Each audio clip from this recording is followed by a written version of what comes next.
Hello friends, welcome to Techfox in Telugu YouTube channel. నేను మీ రఫీమ్. ఫ్రెండ్స్, రీసెంట్గా శాంసంగ్ మన ఇండియాలో శాంసంగ్ గెలాక్సీ A33 5Gని లాంచ్ చేస్తుంది. మిడ్ రేంజ్లో మంచి స్పెసిఫికేషన్స్తో ఈ ఫోన్ వీళ్ళు తీసుకొచ్చారు. ఆల్రెడీ దీనికి సంబంధించిన ఇనీషియల్ ఇంప్రెషన్స్ నేను ఒక వీడియో రూపంలో చేశాను. దీంట్లో ఉన్న కీ ఫీచర్స్ ఏంటి, కెమెరా ఎలా ఉన్నాయి, ఇవన్నీ దాంట్లో ఎక్స్ప్లెయిన్ చేశాను. ఒకసారి చెక్ చేయండి. చాలా రోజులు అయిపోయింది కదా ఈ ఫోన్ నేను అన్బాక్సింగ్ చేసి కూడా. ఈరోజు మనం ఈ ఫోన్ని 25,000 రూపాయల బడ్జెట్లో తీసుకోవచ్చా లేదా, సో ఎవరు తీసుకోవాలనేది ఈ వీడియోలో మనం మాట్లాడుకుందాం. జనరల్గా శాంసంగ్ మిడ్ రేంజ్ ఏంటంటే మనకు కొంచెం అబోవ్ మిడ్ రేంజ్ ప్రీమియం లెవెల్లోకి వెళ్ళిపోతుంది. కానీ వీళ్ళకి మాత్రం ఇది మిడ్ రేంజ్. ఆ పాయింట్ మాత్రం మీరు గుర్తుపెట్టుకోండి. రెండో పాయింట్ ఏంటంటే దీంట్లో మనకి ఛార్జర్ ఎవరు, ఈ ఫోన్లో మనకి 5000 mAh బ్యాటరీతో వస్తుంది. 25 watts ఫాస్ట్ ఛార్జింగ్ సపోర్ట్ చేస్తుంది. కానీ ఈ ఫోన్లో మనకి ఛార్జర్ అయితే బాక్స్లో రాదు, ఓన్లీ కేబుల్ మాత్రమే వస్తుంది. ఒకవేళ మీరు 25 watts ఛార్జర్ కొనుక్కోవాలంటే మళ్ళీ ఒక 1100 రూపాయలు మీరు ఇన్వెస్ట్ చేయాలి. అమెజాన్లో అవైలబుల్గా ఉంటుంది ఛార్జర్ అఫీషియల్ది, అది కొనుక్కోవాల్సిన అవసరం అయితే ఉంటుంది. కొన్నిసార్లు 249 రూపాయలు కూడా ఆఫర్ పెడతా ఉంటాడు. అలాంటప్పుడు కొనుక్కుంటే మీకు తక్కువలో వచ్చేస్తుంది ఛార్జర్ కూడా కొనుక్కోవాలి అనుకుంటే. సో ఈ పాయింట్ అయితే మీరు గుర్తుపెట్టుకోండి. ఇక దీనికి సంబంధించిన డిజైన్ అండ్ ఫీచర్స్ విషయానికి ఒకసారి వెళ్తే, సో దీంట్లో మెయిన్గా అందరికీ అట్రాక్టివ్ పాయింట్ ఏంటంటే లేటెస్ట్ శాంసంగ్ అన్ని ఫోన్స్లో ఉండే డిజైన్, ఈవెన్ మీకు ఫ్లాగ్షిప్లో ఉండే డిజైన్, అలాగే దీంట్లో ఉండే డిజైన్ కూడా ఆల్మోస్ట్ దగ్గరగా సేమ్ ప్యాటర్న్తో ఉంటుంది. అండ్ క్వాలిటీ మాత్రం ఆబ్వియస్గా శాంసంగ్ నుంచి బెస్ట్ క్వాలిటీ ప్రొడక్ట్సే బయటకు వస్తూ ఉంటాయి. దీంట్లో కూడా క్వాలిటీ మాత్రం ఎక్సలెంట్గా ఉంటుంది. ఓవరాల్గా మ్యానుఫ్యాక్చరింగ్ క్వాలిటీ మన చేతిలో పట్టుకున్నప్పుడు ఇన్ హ్యాండ్ ఎక్స్పీరియన్స్ కావచ్చు, ఇవన్నీ బాగుంటాయి. అండ్ లక్కీలీ మనకు వచ్చింది గోల్డ్ కలర్ వేరియంట్. ఇది చూడటానికి మాత్రం చాలా స్టైలిష్గా, చాలా ప్రీమియంగా అనిపిస్తూ ఉంటుందన్నమాట.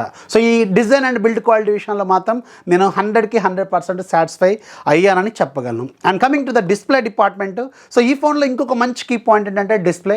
ఇది Samsung official super AMOLED display, 90Hz refresh రేట్తో వస్తుంది. డిస్ప్లే క్వాలిటీ మాత్రం నిజంగా చాలా బాగుంది. డిలేట్ కండిషన్లో కూడా సూపర్గా అనిపిస్తుంది. అండ్ ఈ ఫోన్లో మనకి ఇన్ డిస్ప్లే ఫింగర్ ప్రింట్ స్కానర్తో వస్తుంది. చాలా ఈ మధ్యలో వస్తున్న చాలా ఫోన్స్కి మనకి సైడ్ మౌంటెడ్ స్కానర్ ఇస్తున్నారు. సో దీంట్లో మాత్రం శాంసంగ్ మాత్రం స్టాండర్డ్ని మెయింటైన్ చేస్తూనే ఉంది. In display finger print scanner అయితే వీళ్ళు దీంట్లో ఆఫర్ చేస్తున్నారు. అది కూడా చాలా ఫాస్ట్గా ఉంటుంది. డిస్ప్లే మాత్రం చాలా బాగుంటుంది. అండ్ కాంపాక్ట్ డిస్ప్లే 6.4 inches మాత్రమే ఉంటుంది. సో దానివల్ల మీకు కొంచెం చాలా ఈ చేతిలో పట్టుకున్నప్పుడు ఇన్ హ్యాండ్ ఎక్స్పీరియన్స్ చాలా బాగుంటుంది. కాంపాక్ట్ ఉండటం వల్ల మీకు క్యారీ చేయడం కూడా చాలా సింపుల్గానే ఉంటుంది అనమాట. డిస్ప్లే డిపార్ట్మెంట్లో కూడా సో చాలా మంచి ఎక్స్పీరియన్స్ అయితే మీరు ఎక్స్పీరియన్స్ చేయగలరు. అండ్ డిస్ప్లే డిపార్ట్మెంట్లోనే మనకి ఇది HDR10 సపోర్ట్ చేస్తుంది. అండ్ మీకు వైడ్ L1 సర్టిఫికేషన్ కూడా ఈ ఫోన్కి ఉంటుంది. అంటే మీరు నెట్ఫ్లిక్స్, అమెజాన్ ప్రైమ్లో వీడియోస్ అయితే మీరు హెచ్డీలో చూసుకోవచ్చు. ఈ డిపార్ట్మెంట్లో కూడా మీకు ఎక్కడ డ్రాబ్యాక్ అయితే వీళ్ళు ఇవ్వట్లేదు అనమాట. సో డిస్ప్లే డిపార్ట్మెంట్ కూడా 100% సాటిస్ఫైడ్. అండ్ నెక్స్ట్ మనకు కావాల్సింది మనకి ప్రాసెసర్ అనమాట. దీంట్లో వాడిన processor Exynos 1280 processor, 5 nm processor. యాక్చువల్గా ఇది 2.4 GHz స్పీడ్ ఉంటుంది, క్లాక్ స్పీడ్. సో రెగ్యులర్ టాస్క్లు, ఫేస్బుక్, వాట్సాప్ ఇలాంటివి మనం వాడుకునేటప్పుడు మీకు ఎలాంటి ప్రాబ్లం ఉండదు, చాలా ఫాస్ట్గా ఉంటుంది. అండ్ గేమింగ్ డిపార్ట్మెంట్ కూడా పర్లేదు, బాగానే హ్యాండిల్ చేస్తుంది. సో కాకపోతే ఏంటంటే వెన్ కంపేర్ విత్ స్నాప్డ్రాగన్ ప్రాసెసర్లు, ఎగ్జినోస్ ప్రాసెసర్ అనేది కొంచెం ల్యాగ్ అనిపిస్తూ ఉంటుంది. ఇది 5 nm ప్రాసెసే. పర్ఫార్మెన్స్ అయితే కొంచెం బాగానే ఉంది. నేనైతే మంచి ఎక్స్పీరియన్స్ చేశాను. కానీ స్నాప్డ్రాగన్ ప్రాసెసర్లతో ఉండే క్వాలిటీకి దీనికి కొంచెం డిఫరెన్స్, కొంచెం ఫరక్ అయితే పడుతుంది అనమాట.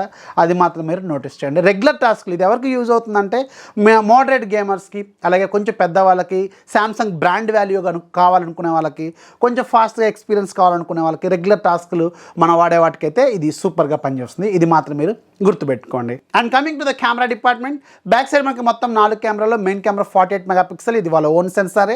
అండ్ దీనికి ఆప్టికల్ ఇమేజ్ స్టెబిలేషన్ కూడా వీళ్ళు దీనికి ఆఫర్ చేస్తున్నారు. So 48 MP optical image stabilisation okay, మనకి మంచి శాంపుల్సే మనం తీసుకోవచ్చు అనమాట. ఆల్రెడీ నేను మీకు అన్బాక్సింగ్ వీడియోలో కూడా చాలా శాంపుల్స్ చూపించాను, అక్కడ ఒకసారి అబ్జర్వ్ చేయండి. ఆ వీడియోని చూస్తే మీకు క్లారిటీ వస్తుంది. బ్యాక్ సైడ్ ఉన్న మెయిన్ కెమెరా మాత్రం చాలా బాగా పెర్ఫామ్ చేస్తుంది. అండ్ వీడియో డిపార్ట్మెంట్లో కూడా ఇది మంచి క్వాలిటీనే ఇస్తుంది. అండ్ వీడియోలో మీకు ఓన్లీ 1080లో మాత్రమే మీకు ఆప్టికల్ ఇమేజ్ స్టెబిలేషన్ అయితే వర్కౌట్ అవుతుంది. అది మాత్రం మీరు గుర్తుపెట్టుకోండి. 4Kలో రీసెంట్గా ఏ ఫోన్లో నేను ఆప్టికల్ ఇమేజ్ స్టెబిలేషన్ చూడలేదు. సో దీంట్లో కూడా మనకి లేదనమాట. అండ్ క్వాలిటీ మాత్రం ఓకే, యాక్సెప్ట్ చేయదగ్గ క్వాలిటీ ఉంది. అండ్ ఇంకొక ఇంట్రెస్టింగ్ పాయింట్ ఏంటంటే ఈ ఫోన్లో మనకి ఫ్రంట్ సైడ్ ఉన్న 13 MP కెమెరా కూడా 4K రికార్డింగ్ క్యాపబిలిటీస్ అయితే ఉన్నాయి. అసలు ఈ మధ్యకాలంలో వస్తున్న ఫోన్స్లో మనకి front side 4K recording capabilities ఉన్న ఫోన్ కనిపించదు. ఇది మాత్రం ఇది ఆఫర్ చేస్తుంది, ఒక మంచి పాయింట్ అనే చెప్పాలి. అండ్ బ్యాక్ సైడ్ ఉన్న మిగతా 3 కెమెరాలో రెండో కెమెరా 8 MP కెమెరా. సో అది కూడా పర్లేదు, యాక్సెప్ట్ చేయొచ్చు, బాగానే ఉంటుంది కెమెరా మాత్రం.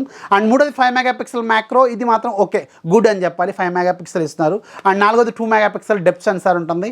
టెక్నికల్గా దీంతో పెద్దగా ఓపెన్ లేనప్పుడు కూడా ఓకే, దీన్ని మన 2 మెగాపిక్సెల్ని వదిలేయాలి. మెయిన్గా ఉన్న 3 కెమెరాలు యూస్ఫుల్ కెమెరాస్ అనమాట. అండ్ ఫ్రంట్ సైడ్ ఉన్న 13 మెగాపిక్సెల్ కెమెరా కూడా అబోవ్ యావరేజ్గా పెర్ఫార్మెన్స్ అయితే ఇస్తూనే ఉంది. అండ్ దీంట్లో కూడా 4K రికార్డింగ్ క్యాపబిలిటీస్ అయితే ఉన్నాయి. సో కెమెరా డిపార్ట్మెంట్లో కొంచెం మిక్స్డ్ రిజల్ట్స్ అనమాట, కొంచెం అటు ఇటుగా ఉంటుంది. సో కెమెరాకి అయితే కొంచెం మీరు అడ్జస్ట్ అవ్వాల్సిన అవసరం అయితే ఉంటుంది. And coming to the key point, దీంట్లో ఉన్న యూఐ వన్ యూఐ 4.1 దీంతో వస్తుంది. So one UI Samsung one UI అనేది చాలా ఫాస్ట్గా ఫ్లూయిడ్గా ఉంటుంది. సో దీంట్లో కూడా వీళ్ళు చాలా ఫీచర్స్ అయితే ఆఫర్ చేస్తున్నారు. అండ్ మనకి చాలా ఏవైతే ఫ్లాగ్షిప్లో ఉండే ఫీచర్స్ ఉంటాయో అవన్నీ ఈ మిడ్ రేంజ్ ఏ సిరీస్ ఫోన్స్లో కూడా వీళ్ళు ఆఫర్ చేస్తారు. సో ఇదైతే చాలా ఇంట్రెస్టింగ్ పాయింట్ అనమాట. ఏవైతే మనకి ఎస్ సిరీస్ ఫోన్స్లో ఉండే ఫీచర్స్ ఉంటాయో అవే దీంట్లో కూడా వీళ్ళు ఆఫర్ చేస్తూ ఉంటారు ఏ సిరీస్లో. ఇది కూడా ఓకే. యూఐలో కూడా మీకు అప్డేట్స్ అనేవి వీళ్ళు 3 years పాటు సాఫ్ట్వేర్ అప్డేట్స్ ఇస్తామని ప్రామిస్ చేస్తున్నారు కాబట్టి ఓకే అనమాట. అండ్ ఇంకా నెక్స్ట్ పాయింట్ ఏంటంటే మనకి బ్యాటరీ డిపార్ట్మెంట్. బ్యాటరీ దీంట్లో 5000 mAh బ్యాటరీ ఉంటుంది, 25 hours ఛార్జింగ్ సపోర్ట్ చేస్తుంది, ఛార్జర్ మాత్రం ఇవ్వరు. ఇదే దీంట్లో మనకి మెయిన్గా కనపడే డ్రాబ్యాక్ అనమాట. మీకు బ్యాటరీ లైఫ్ అనేది ఈజీగా 2 days ఈజీగా వాడుకోవచ్చు. ఒక మోడరేట్ యూజర్, ఒక హెవీ యూజర్ అయితే 1 day కంప్లీట్గా వాడుకోవచ్చు. ఆ విషయంలో మాత్రం ఎక్కడ మనకి ప్రాబ్లం అయితే ఉండదు. సో ఇదైతే మీరు నోటీస్ చేయండి. And coming to the call quality కూడా చాలా బాగుంటుంది. ఆఫ్ కోర్స్ ఈ మధ్యకాలంలో వస్తున్న అన్ని ఫోన్స్లో కూడా మనకి క్వాలిటీ అనేది సూపర్గా ఇస్తున్నారు. అండ్ దీంట్లో కూడా మనకి ఎక్స్పాండబుల్ మెమరీ అనేది మీకు హైబ్రిడ్ స్లాట్ ద్వారానే ఇస్తున్నారు, సపరేట్గా మీకు స్లాట్ అనేది ఉండదన్నమాట. అండ్ దీంట్లో ఇంకొక డ్రాబ్యాక్ ఏంటంటే మీకు 3.5mm హెడ్ ఫోన్ జాక్ అయితే దీనికి ఉండదు. ఇది మాత్రం మీరు నోటీస్ చేయండి. సో మీరు సపరేట్గా మళ్ళీ టైప్స్ ఇయర్ ఫోన్స్ అన్న కొనుక్కోవాలి, బ్లూటూత్ ఇయర్ ఫోన్స్ అన్న కొనుక్కోవాలి, లేదంటే డాంగుల్ అన్న వాడాలి.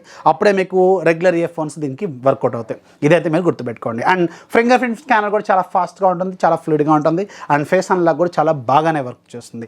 ఇది దీంట్లోనే నేను మెయిన్గా అబ్జర్వ్ చేసిన కొన్ని పాయింట్స్ అండ్ కొన్ని డ్రాబ్యాక్స్. మెయిన్గా డ్రాబ్యాక్స్ మీరు ఛార్జర్ కొనుక్కోవాలి, అది మాత్రం మీరు నోటీస్ చేయండి. అండ్ ఇక లాస్ట్ పాయింట్ ఏంటంటే ప్రైజింగ్ అనేది జనరల్గా ఈ పర్టికులర్ బడ్జెట్లో ఈ స్పెసిఫికేషన్స్, ఇలాంటి స్పెసిఫికేషన్స్ మనకి వేరే బ్రాండ్స్లో అయితే ఒక 20,000 రూపాయల బడ్జెట్లో ఈ ఫోన్ వస్తుంది.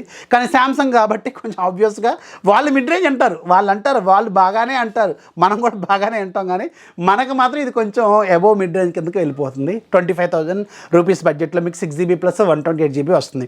ఇది మాత్రం కొంచెం ఎక్కువ అనమాట. అంటే ప్రైజింగ్ అనేది శాంసంగ్ ఫోనే కావాలనుకుంటే వాళ్ళు వెళ్తారు, కానీ శాంసంగ్ కాకుండా వేరే థర్డ్ పార్టీ బ్రాండ్కైనా నేను వెళ్ళొచ్చు, వేరే బ్రాండ్కైనా చూసుకోవాలనుకుంటే మీకు కొంచెం తక్కువ బడ్జెట్లోనే ఇలాంటి కంటే కొంచెం బెటర్ స్పెసిఫికేషన్స్ అనే మీకు ఫోన్స్ అనేవి వస్తూ ఉంటాయి. కానీ ఒకవేళ శాంసంగ్ గురించి మాట్లాడుకుంటే, అంటే వేరే బ్రాండ్ల ఫోన్లు పక్కా పడేసి శాంసంగ్లోనే మాట్లాడుకుంటే 25,000 రూపాయల బడ్జెట్లో మాత్రం వీళ్ళు మంచి ఆఫరింగ్స్ అని చెప్పాలి, మంచి ఫీచర్స్ వీళ్ళు ఆఫర్ చేస్తున్నారు. మన వేరే బ్రాండ్ ఫోన్లు వదిలేస్తాం, అది మాత్రం గుర్తుపెట్టుకోండి. సో ఇది సామ్సంగ్ గెలాక్సీ A33 5Gకి సంబంధించిన ఫుల్ డీటెయిల్స్. ప్రైజింగ్, ఛార్జర్ ఈ రెండు మీరు ఓకే అనుకుంటే దీనికి వెళ్ళండి, లేదంటే వేరే ఫోన్స్ అయితే మీకు చాలా వరకు అవైలబుల్గా మార్కెట్లో ఉన్నాయన్నమాట. సో ఇది A33 5Gకి సంబంధించిన ఫుల్ డీటెయిల్స్. వీడియో వస్తే లైక్ చేయండి, మీ ఫ్రెండ్స్కి షేర్ చేయండి, మన ఛానల్ ఎప్పుడు సపోర్ట్ చేస్తుండండి. This is Rafi signing off. Jai Hind.